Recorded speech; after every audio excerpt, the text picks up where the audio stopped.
This is the story of a powerful, mighty king and his defeated arrogance. Emperor Fitzgerald ruled the kingdom of Fanantra. A daughter was born to him. Such was the fortune of the child that the day she was born, a drought of 3 years ended with torrents of rain.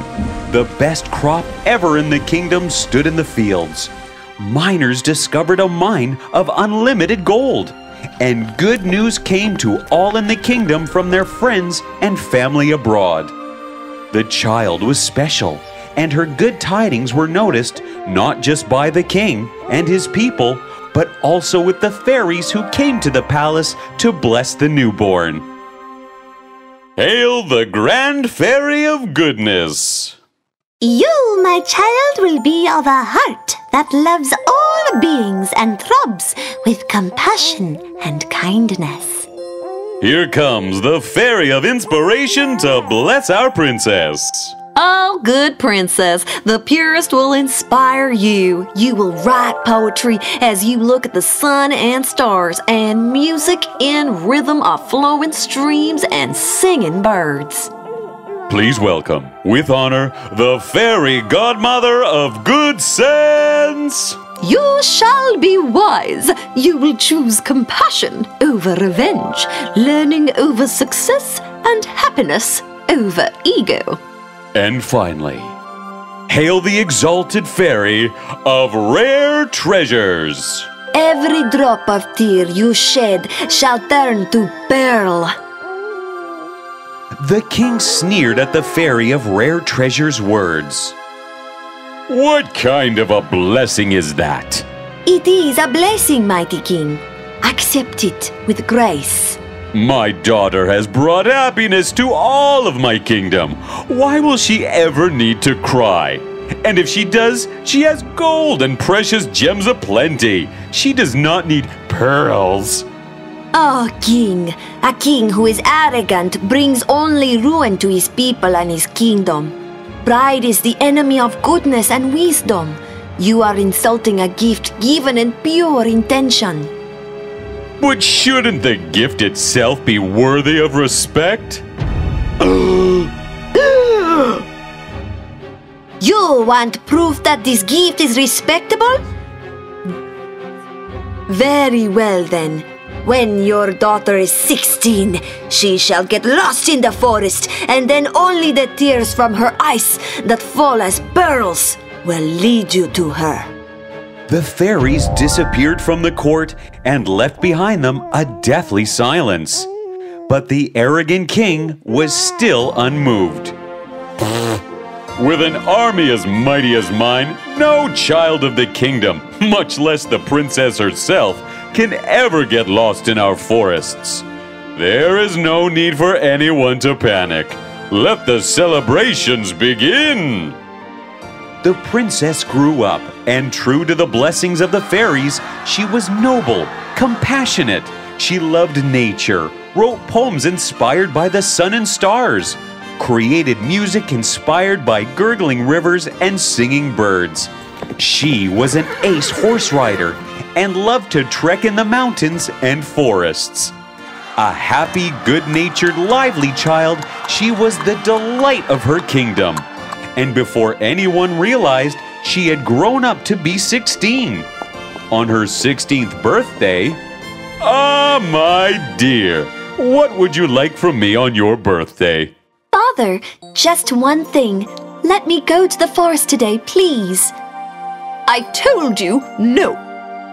It is my birthday, Mother. I want to spend time with my friends. The trees, the bees, the rivers and the streams there. I promise to be back by lunch. I shall not permit it. Let her go. I shall send my best soldiers with her. In fact, today I shall go with her. There's nothing to worry. Have you forgotten? Today is her 16th birthday. And have you forgotten that our army is the best army in the world? Come, my darling. Today I shall go with you too.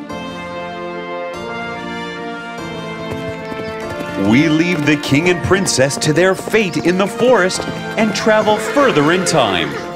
One day, a young count happened to pass by a forest. He was lost for a long time, but he worried not, for the birds and streams kept him company. Presently, he saw an old woman carrying a pannier on her back. He ventured to help, but was stopped by a peasant walking by. Don't go near her. Why not? She is so old. Don't you think we must help her? She is strange. Would a woman her age be loitering in the woods like that? She is no ordinary woman. She must be a witch. So, you don't know for sure whether she is a witch or not? Regardless, I must go and help her. Granny, let me help you with the pannier. Mind you, it is heavy. Well, for you maybe, but not for me. Don't be too sure, young man, and mind you that once you take it from me, you shall not be able to put it down till we reach my cottage on the other side of the hill. Oh, sure. If you can climb over that hill on your old legs, Granny, then certainly can I. Give your burden to me. I will not put it down, I promise. Remember, good men do not break their promises, so think again. I have thought and promised. Hand over your weight to me. The granny took the pannier off her shoulders quite easily and put it on the count's. But it was so heavy that the count almost fell with its weight. It is so heavy. How are you carrying it? Oh, the arrogance of youth. Have you realized you are not strong enough? Of course I am strong enough. Very well then, walk. In any case, you promised to carry it. The count could not understand how the basket which the old woman could pick so easily was so heavy for him. But he carried it. On the way up the hill, he felt he could carry it no further. Let me put it down for just a few minutes. I won't be able to take another step till I rest. Oh, no! You promised, so you cannot put it down. But when we reach my cottage, I shall have a reward for you. So the poor count carried the basket with great difficulty and determination. Finally, they reached the old woman's cottage. As soon as they entered the gate of her cottage, a whole gaggle of geese came out to greet the woman like children coming to meet their mother. Ah, my children. Put the basket down under that tree. I shall send you a refreshing drink. The count was only too happy to do as he was told. He collapsed and lay comfortably in the cool shade of the tree. A goose waddled up to him, holding a pitcher and a glass. The goose poured some sherbet into the glass and gave it to the count. The sherbet was so cool and refreshing that at once he felt energetic again. The old woman got there. This count has been most kind to me. He approached me to help me carry my pannier, and in spite of its heaviness, he kept his word and carried it all the way over the hill.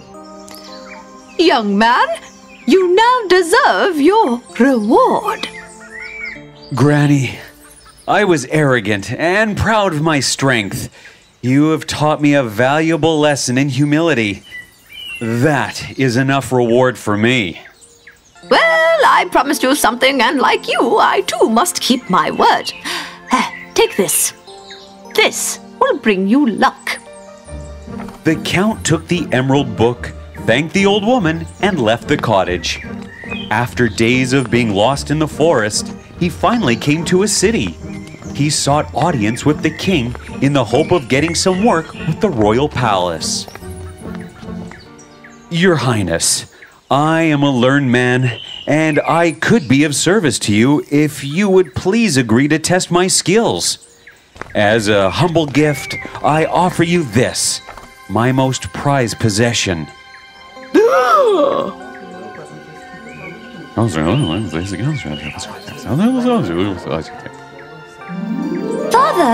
this is my favorite spot. See, you can see almost the entire forest from here. Ah, it is beautiful. Suddenly, out of nowhere, the forest was covered with a fog so thick that the king could not even see his own hands. When the fog cleared, after a few minutes, the princess had disappeared.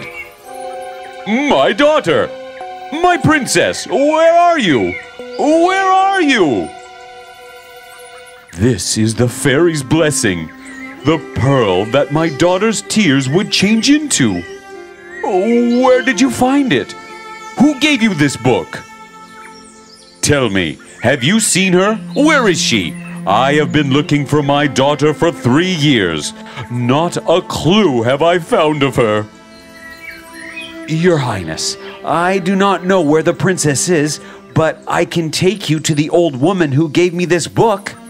If you do not mind, Your Majesty, let me ride there first and ascertain the right road to take to reach the cottage over the hill while you make arrangements to come.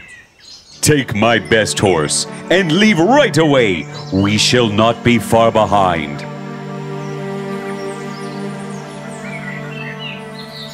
So the Count rode on ahead.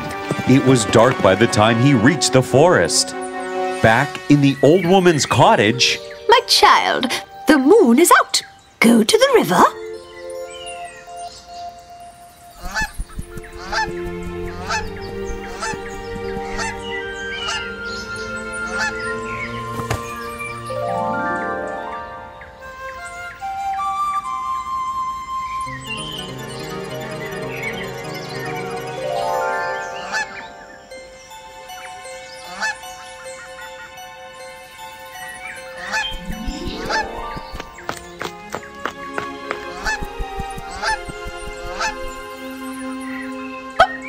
Back so soon? I know what happened at the river. Don't worry, dear. Go inside and shed your wings. It is time. Go on. You have done so well, my child.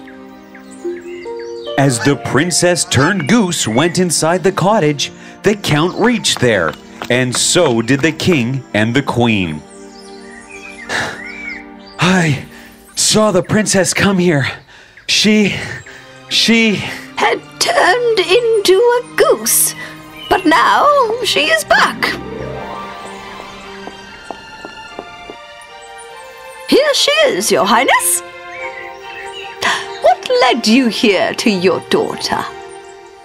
Her tears that turned to pearls, just as you had said. I am so sorry for being so arrogant. Your daughter has inherited none of your arrogance. I have truly tested her. No, kind ma'am. You looked after me and cared for me as your own daughter. I understand what you said, that a king who is arrogant brings only ruin to his people and his kingdom. Pride is the enemy of goodness and wisdom.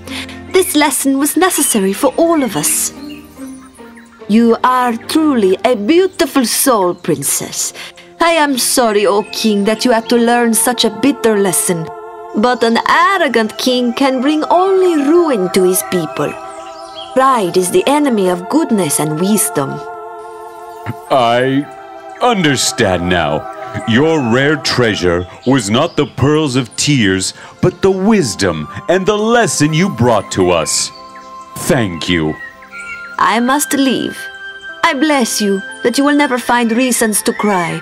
No matter what happens in life, your heart will find reasons to be happy. So the king and queen returned at last with the noble princess.